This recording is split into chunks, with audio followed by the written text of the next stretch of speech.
जय हिंद साथियों, स्वागत है आप सभी का डेली न्यूज एनालिसिस प्रोग्राम में। मैं हूं आप सभी का राजा गुप्ता। एक ऐसे टॉपिक पर चर्चा करने जा रहा हूं जहां पर आपको आपके अधिकारों के बारे में पता चलेगा। दोस्तों, यहां पे हम अतुल की बात कर रहे हैं जो अब आईआईटी में एडमिशन प्राप्त कर लेगा।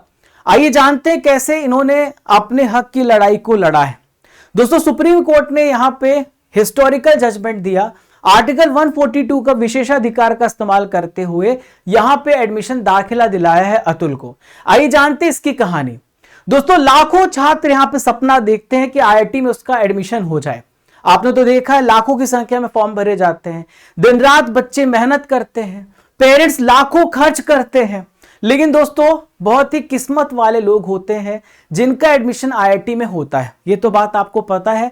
आप अगर पूरा डेटा देखेंगे तो आपको ये बात समझ में आएगी। इतना आसान नहीं होता आईआईटी में एडमिशन। और अगर एक बार आईआईटी में एडमिशन हो जाए किसी व्यक्ति का, तो आप देखिए आईआईटी स्कॉलर, गूगल के सीईओ बने, माइक्रोसॉफ्ट के सीईओ बने, बहुत बड़े बड़े पद पर हैं, पूरी दुनिया में रूल कर रहे हैं। तो दोस्तों, यहां पे अतुल का जो सपना था वो चकनाचूर होने वाला था। लेकिन दोस्तों, आज मुझे अपनी न्यायपालिका पर गर्व है। मुझे अपनी न्यायपालिका पर और भरोसा बढ़ गया है कि न्यायपालिका ने जो यहां पे जजमेंट सुनाया वो बहुत बड़ी बात। सुप्रीम कोर्ट ने ऑल द बेस्ट कहा है। आइए जानते हैं इनकी कहानी को। तो आप यहां पर देखिए, जब ही मैं फोटो देखता हूं तो मुझे अपनी याद आ जाती है, क्योंकि ऐसी स्थिति में मैं भी पढ़ाई करता था और सेम ऐसी कंडीशन होती थी। हम एक जगह पे पढ़ रहे होते थे। अब आप यहां पर देखिए कि ये जो अतुल है, ये मुजफ्फरनगर जिले के रहने वाले हैं। मुजफ्फरनगर जिले में खतौली जगह है, उत्तर प्रदेश के ये यहां पे रहने वाले हैं। आप पीछे की कंडीशन देखिए, पीछे कपड़े यहां पर टंगे हुए हैं। इस प्रकार की स्थिति किसी की हो तो लोग जो है उससे दोस्ती ही नहीं करते हैं। कुछ आपने अनुभव भी किया होगा। पीछे आप देखिए, दीवालों पे प्लास्टर नहीं है। कंडीशन देख के समझ में आ रहा है कि बच्चा मेहनती है, मेहनत से काम कर रहा है। और दोस्तों, कहते हैं ना, भगवान उसी की मदद करता है जो खुद की मदद करता है। आज के जमाने में आप देखिए बहुत सारे ऐसे स्टूडेंट जिनको कितनी भी सुविधाएं दे दो, लेकिन वो कंप्लेन करते रहेंगे, मेरे पास ये नहीं, मेरे पास वो नहीं है। जब तक आपकी ऐसी मानसिकता है, आप किसी भी क्षेत्र में सफल नहीं हो सकते, क्योंकि कुछ ना कुछ की कमी तो आपको हर जगह मिलेगी। तो आप ये चीज अपने दिमाग से हटा दीजिए कि मेरे पास ये नहीं, मेरे पास वो नहीं। जो भी आपके पास है वो बहुत ही खास है, उसी में आपको आगे बढ़ना है। आप यहां पर देखिए, ये आर्टिकल नंबर 142 के बारे में मैं आपको पूरा डिटेल से भी समझाने वाला हूं। आपको बहुत कुछ समझ में आएगा, बहुत कुछ नॉलेज होगा। पहले हम थोड़ा इनकी जीवनी के बारे में समझ लेते हैं। तो आप यहां पर देख रहे हैं, इनके जो पिता हैं वो टेलरिंग का काम करते हैं, और यहां पे जो इनकी कमाई है बताई गई कि 450 रुपए डेली का ये कमाते हैं, जो कि इनकी पढ़ाई के लिए, स्टडी के लिए पर्याप्त नहीं था। दोस्तों, आईआईटी में एडमिशन लेने की जो लास्ट डेट थी 24 जून थी, और इनको यहां पे मद्रास आईआईटी ने, यहां पर देखिए इस बार ज्वाइंट इंजीनियरिंग जो एग्जाम है मद्रास आईआईटी ने करवाया था, और इनकी रैंक लगी थी 1455। इस आधार पर इनको आईआईटी धनबाद मिलना चाहिए था, इनको एडमिशन लेना था, और 24 जून लास्ट डेट थी। शाम को 5 बजे से पहले फीस आपको भरनी थी। लेकिन दोस्तों, जो ये राशि थी इनका परिवार जुटा नहीं पाया। इनके पापा बता रहे थे, इनके पिताजी बता रहे थे कि किसी से उन्होंने बात करके रखी थी, और इस भरोसे में कि वो शाम तक पैसे का प्रबंध कर देगा, बाद में प्रबंध नहीं हो पाया, और फिर जो लास्ट डेट थी चली गई, टाइम चला गया, और एक होनहार जो स्टूडेंट है वो यहां पे एडमिशन से वंचित हो गया था। लेकिन दोस्तों, सुप्रीम कोर्ट ने आज इस बात को सिद्ध कर दिया कि हमारी न्यायपालिका कितनी मजबूत है। न्यायपालिका है जिसकी वजह से हमारे साथ गलत नहीं हो सकता, हमारे साथ पूर्ण न्याय होगा। यहां पे सुप्रीम कोर्ट ने कहा, कोई भी ऐसा स्टूडेंट जिसके पास पैसे नहीं है, जिसके पास कुछ संसाधन की कमी है, और अगर वो योग्य है तो वो यहां पे अपनी पढ़ाई को जारी रखेगा, हम उसकी मदद करेंगे। देखिए, सुप्रीम कोर्ट ने यहां पे सुपर न्यूमेररी सीट पर यहां पे एडमिशन दिलाया है। ये सुपर न्यूमेररी सीट होता क्या है, आइए समझते हैं। तो सुपर न्यूमेररी सीट होता है, मान लीजिए कि 50 सीटें हैं किसी भी ब्रांच में, किसी भी जगह पर, और वहां पर हम एक और एडिशनल सीट जोड़ देते हैं, इससे हम सुपर न्यूमेररी सीट कहते हैं। ठीक है, और उसी पे अतुल को एडमिशन दिलाया गया है। सुप्रीम कोर्ट ने एक एडिशनल सीट बढ़ा करके यानी जो एग्जिस्टिंग सीट थी उस पर कोई भी डिस्टर्बेंस नहीं किया गया। 50 सीट पर एडमिशन हो चुका था, एक और सीट बढ़ा करके यहां पे अतुल को एडमिशन मिल गया है। इसके साथ साथ सुप्रीम कोर्ट ने कहा है कि जो भी बेसिक फैसिलिटीज हैं वो सारी फैसिलिटीज आप इनको प्रोवाइड कीजिए।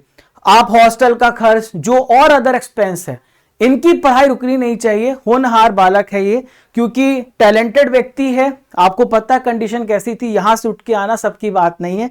मैं भी किसी मजदूर का ही बेटा हूं, ठीक है दोस्तों। अब यहां पे हम समझते हैं कि क्या है आर्टिकल 142, 142 आर्टिकल क्या होता है, आइए जानते हैं, जिसकी वजह से सुप्रीम कोर्ट ने ये यहां पे डिसीजन दिया है।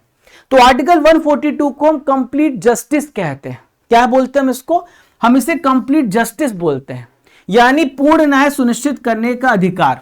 मान लीजिए कोई भी ऐसा लॉ नहीं है, कोई भी ऐसा कानून नहीं है जो किसी व्यक्ति को न्याय दिला रहा है और यहां पे जरूरत है कुछ अलग प्रकार के यहां पे फैसले लेने की, तो आर्टिकल 142 के तहत सुप्रीम कोर्ट ऐसे फैसले सुना सकता है और इसे सुप्रीम कोर्ट का स्पेशल राइट्स कहा जाता है। इसे हम कहते हैं विशेषाधिकार, यहां पे कहते हैं।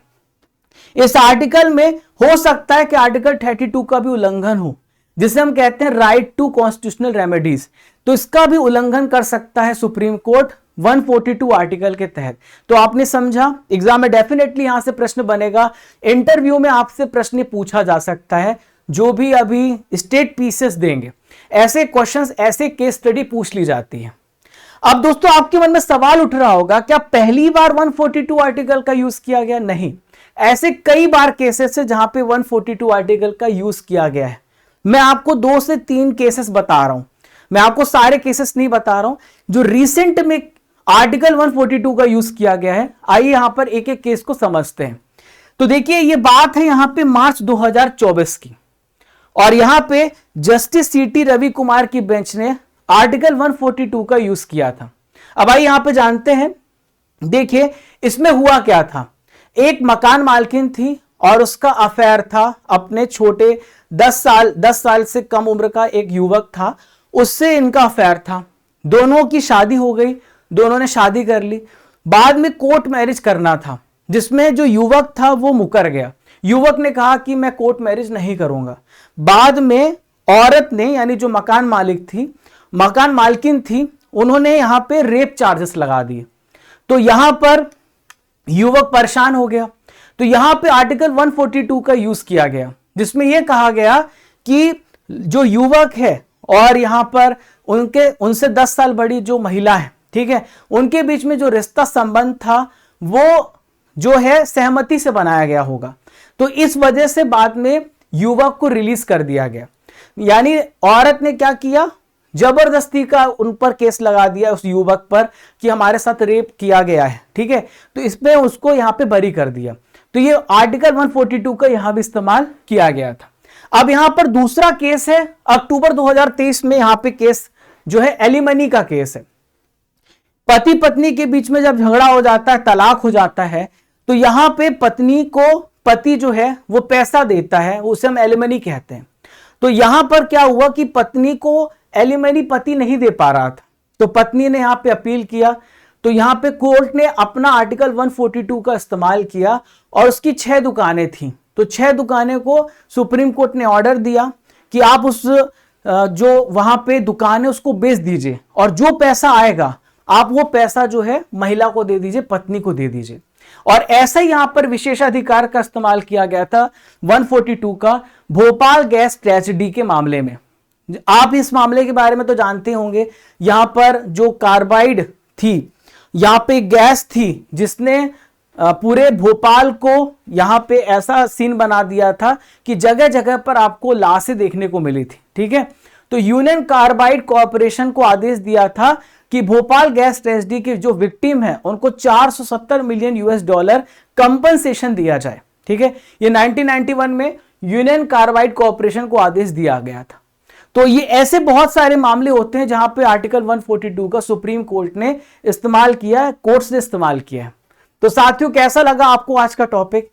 तो यहां से हमें आज क्या सीख मिलती है कि हमें अपने अधिकारों का इस्तेमाल सही करना चाहिए, और हम अगर पढ़े लिखे हैं तो हमें यहां पे लड़ना चाहिए। हमें जीत तो मिलेगी, हो सकता है थोड़ा देर लगे, पर हमें लड़ना चाहिए अपने हक के लिए, अपने अधिकारों के लिए। दोस्तों एक क्वेश्चन है आप लोगों से, सुप्रीम कोर्ट में न्यायाधीश की कितनी संख्या है? इसका आंसर आप सभी मुझे कमेंट बॉक्स पे देना। और प्यारे साथियों, जितने भी नए छात्र हैं वो यहां पे टेस्ट देना चाहते हैं, पीडीएफ को डाउनलोड करना चाहते हैं, अपनी तैयारी को बेहतर बनाना चाहते हैं, तो आप डेली करंट अफेयर्स की पीडीएफ को यहां से डाउनलोड कर लेना। आप ई बुक सेक्शन में जाना, जहां पर आपको बहुत सारी ई बुक्स मिलती हैं, हर महीने की मासिक पत्रिका मिलती है। आज ही हमने यहां पे सितंबर महीने करंट अफेयर्स की ई बुक लॉन्च कर दी है। इसके अलावा दोस्तों टॉपिक वाइज करंट अफेयर्स की PDF, marathon class PDF, yearly half yearly PDF आपको यहां पे मिलेगी। ईयरली हाफ ईयरली में 9 महीने की करंट अफेयर्स की ई बुक है, जहां पर आपको 500 एमसीक्यू मिलेंगे जनवरी से लेकर सितंबर तक। आप डेली यहां पे टेस्ट की प्रैक्टिस कर सकते हैं, जहां पे आपको आपकी रैंक पता चलेगी। यहां पर देखिए 30 सितंबर का रिजल्ट है।